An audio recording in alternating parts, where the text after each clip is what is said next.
Oke, assalamualaikum warahmatullahi wabarakatuh. Teman-teman, jumpa lagi di rubrik jiwa bersama saya, eh, Dewi di House of Kava. Nanti kita ngobrol-ngobrol santai nih sama bintang tamu. Oke, assalamualaikum warahmatullahi wabarakatuh. Teman-teman, jumpa lagi di rubrik jiwa bersama saya, eh, Dewi di House of Kava. Nanti kita ngobrol-ngobrol santai nih sama bintang tamu. Bintang tamu.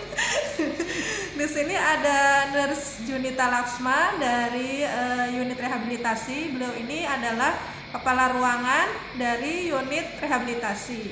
Nanti kita ngobrol-ngobrol santai masalah ODGJ atau orang dengan gangguan jiwa. Bisa nggak sih orang ODGJ itu bisa kita maksimalkan dengan beberapa kegiatan di unit rehab, atau bisa nggak sih sembuh dengan terkontrol di unit rehabilitasi. Khususnya sih ada beberapa kegiatan di sini dan ada beberapa varian kegiatan yang bisa dipilih di unit rehab. Selamat siang, Suster Ju. Ya, selamat siang Mbak Dewi. Panggilnya siapa nih? Saya senang dipanggil Suster Junet. Kita mulai aja ya. Sekarang kan di masyarakat itu ODGJ itu stigmanya nggak bisa ngapa-ngapain, terus orang yang udah kena gangguan jiwa itu akan sulit gitu kembali lagi ke masyarakat. Nah, menurut Kak Jo sendiri gimana tentang stigma itu di masyarakat? Wajar memang ada stigma tentang orang dengan gangguan jiwa yang dianggap kalau kembali ke masyarakat atau ke lingkungan menjadi cenderung mengganggu gitu kali ya, mengganggu, atau mereka takut tidak bisa lagi nih kembali bekerja seperti itu. Padahal sebenarnya ODGJ itu memiliki kok kemampuan yang bisa kita optimalkan, kita gali ya, lalu kita latih. Begitu cara mengoptimalkannya untuk dia bisa kembali produktif. Itu melalui serangkaian pelayanan pelatihan. Kalau kita kebetulan di rehabilitasi, tentu kan kayak kita ada asesmen dulu, dikaji dulu kemampuan-kemampuan yang dimiliki apa. Nah, jadi seorang ODGJ itu bisa pulih kok, bisa kok kembali produktif. Nah, seperti itu. Jadi ODGJ yang ada di masyarakat atau teman-teman ya yang punya saudara atau punya kawan atau punya keluarga yang mempunyai masalah dengan gangguan jiwa, itu bisa banget dioptimalkan kemampuannya untuk pendampingan ya di unit rehabilitasi ya. Nah, unit rehabilitasi itu pelayanannya sifatnya pertama kita akan mengasesmen dulu kemampuan apa yang dimiliki pasien ini, kemudian kita akan menyesuaikan kemampuan yang dimiliki dengan kelas-kelas kegiatan yang kita punya. Dia akan disertakan, dia bisa memilih sendiri juga peminatannya kemana. Lalu di sana dia akan dilatih dengan kita punya sistem, atau kita sudah punya kayak skema masa pelatihannya seperti apa, dievaluasinya kapan, baru kemudian nanti dia akan dikembalikan ke keluarga dan ke masyarakat. Nah, seperti harapannya sih ketika dikembalikan ke keluarga dan masyarakat, dia bisa mengaplikasikan apa yang sudah dilatih di sini untuk bisa kembali produktif. Jadi kita sifatnya mengasesmen dulu kemampuan-kemampuan yang dia miliki, atau peminatannya didapat dulu apa nih. Kita sesuaikan dengan kelas-kelas kegiatan yang kita miliki di sini. Lalu dia akan dievaluasi sesuai dengan skema yang kita sudah miliki atau konsepnya rehab kita. Kemudian kita kembalikan ke keluarga atau masyarakat dan harapannya bisa produktif. Baik. Jadi di sini di asesmen atau kita sharing dulu ya, disaring, dilihat kemampuannya. Iya. Sama multidisiplin ilmu di unit rehab. Betul. Apa aja itu beberapa pelayanan rehabilitasi di kita ini, tepatnya di Rumah Sakit Jiwa Dr. Soeharto Herjan ini adalah pelayanan tim yang di dalamnya terdapat 5 disiplin ilmu atau 5 profesi. yaitu dokter, perawat, peksos atau pekerja sosial, psikolog, dan okupasi terapi. Semuanya bersinergis untuk membantu pasien mencapai keberhasilan dalam kemampuan-kemampuan yang dia miliki tadi, seperti itu. Nah ini Suster Ju, saya pernah ditanya nih sama orang atau sama ODGJ, bisa nggak sih dia itu kan punya HDR ya, jadi punya harga diri rendah, merasa dia nggak bisa ngapa-ngapain, gitu. Nggak bisa ngapa-ngapain dan nggak punya kemampuan apa-apa gitu, karena waktu itu pola asuh dari keluarganya itu dia cenderung diomongin setiap hari sama keluarga kalau dia itu kamu tuh nggak bisa ngapa-ngapain. Jadi itulah yang terbentuk di mindset dia bahwa dia itu nggak bisa ngapa-ngapain. Nah sekarang dia itu terkena gangguan jiwa atau skizofrenia paranoid, dan dia udah muncul halusinasi dan segala macam. Nah dia ada keinginan untuk pulih dari itu, bisa nggak ya digali kemampuannya, kalau ada cerita seperti itu gitu, digali kemampuannya di sini, dilatih untuk mengikuti kegiatan rehabilitasi. Pasti bisa ya Mbak Dewi ya. Jadi memang seseorang yang jangankan dia terdiagnosis skizofrenia, dengan komunikasi di keluarga atau orang tua yang menyatakan secara berulang-ulang dia tidak bisa apa-apa ya, itu akan menimbulkan kepercayaan dengan dirinya bahwa dia orang yang nggak bisa apa-apa. Makanya jadi harga diri rendah kronis sudah terbentuk, ditambah lagi dengan dia terdiagnosis skizofrenia yang mana ada gejala-gejala halusinasi dan segala macam. Nah untuk gejalanya sendiri dari sisi medis ya bisa diatasi dengan obat-obat ya, ke dokter, nanti akan diberikan terapi. Nah gimana cara memunculkan atau bagaimana menggali kemampuan yang dimiliki sementara dia yakin dengan dirinya yang tidak bisa apa-apa. Nah memang bicara dengan orang yang HDR kronis, orang ini ditanya dia akan bingung, dia nggak bisa jawab, cenderung dia nggak punya ide kalau dia itu punya kemampuan.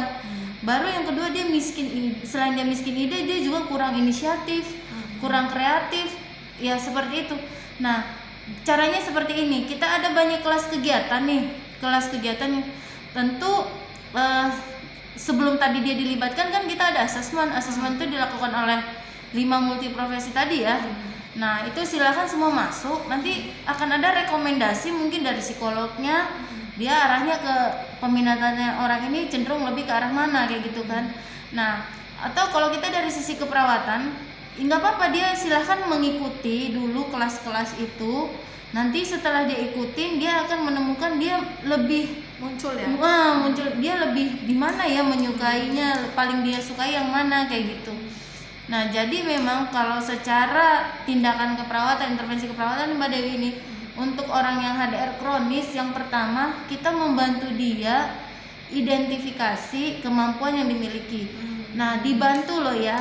Karena apa? Mereka itu nggak punya ide, dia bisa apa itu nggak punya. Jadi kita bantu dari kegiatan sehari-hari dalam satu hari itu, mulai dari bangun tidur tuh kamu bisa apa gitu kan? Apa yang kamu lakukan? Nah jadi dari hal-hal yang simpel-simpel banget kayak gitu. Lalu setelah kita identifikasi, jadi kita bikin kayak list gitu, daftar. Terus nanti dia suruh baca, terus dia akan pilih mana yang kira-kira mungkin untuk langsung dikerjakan atau dilatih kayak gitu, sampai nanti dia akan berkomitmen melatih itu dan bikin jadwal kayak gitulah. Baik teman-teman, jadi setiap orang itu punya sisi positif dan sisi negatifnya ya. Jadi, sisi kuat dan sisi lemah. Sisi kuat dan sisi lemah, dan kemampuan positif juga pasti ada di tiap individu, nggak mungkin pasti ada kan ya. Betul. Nah itulah yang kita cari sebagai tim di sini di unit rehabilitasi. Betul. Kita cari sambil kita observasi mungkin ya. Setelah kita memberikan kegiatan, baru kita tahu, evaluasi. Dilihat apakah si pasien ini atau DGJ ini punya kemampuan yang harus kita dampingi gitu. Betul. Ya. Baik teman-teman, ini ada satu pertanyaan lagi nih. Tadi kan udah mengidentifikasi nih, udah mengidentifikasi kemampuan yang dimiliki. Termasuk kita sudah mengetahui nih aspek positif dari orang tadi tuh yang mau diarahin kemana gitu kan. Setelah ketemu nih aspek positifnya, terus diapain lagi? Dilatih. Jadi kalau kita aspek positif di sini maksudnya kemampuan yang dimiliki si ODGJ tersebut ya. Setelah kita temukan atau sama-sama ditemukan bersama pasiennya atau bersama si ODGJ-nya, kemudian dilatih secara kontinu sampai si ODGJ itu mandiri. Seperti itu. Jadi setelah dia mempunyai kemampuan mandiri, baru kita kembalikan ke keluarga dan masyarakat. Dan betul. Tentunya sudah punya skill atau kemampuan dalam bentuk kemampuan dia berproduksi ya, untuk kemandirian pasien ya, kemandirian ODGJ tersebut. Oke, ngomong-ngomong nih, kalau orang yang pada mau masuk ke unit rehabilitasi rumah sakit jiwa, gratis apa bayar? Nah, itu yang penting. Nah, berita baiknya gratis ya untuk pengguna BPJS seperti itu. Tapi kalau misalnya mau tinggal di dalam, kita bayar, walaupun dia pakai BPJS itu tidak di cover ya untuk penginapannya, jadi tetap bayar. Namun kalau teman-teman ODGJ atau ada keluarga yang punya kerabat ODGJ dan mau didaftarkan, diikut sertakan di pelayanan kami di sini, kalau pakai BPJS ya gratis, lumayan banget kan. Nah, silakan dimanfaatkan fasilitas ini. Jadi ada kegiatan daycare dan ada night care ya. Iya, jadi, ada night care. Night care itu bagi teman-teman yang tempatnya jauh bisa menginap di sini di unit night care. Nah, paginya ODGJ atau teman-teman bisa mengikuti kegiatan di unit daycare ya. Betul.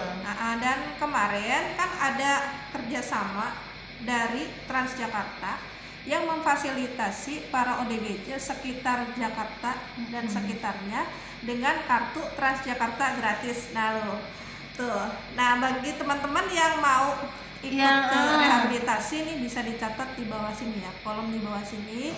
Nanti akan ada alamatnya sama yang bisa dihubungi untuk mengikuti program daycare.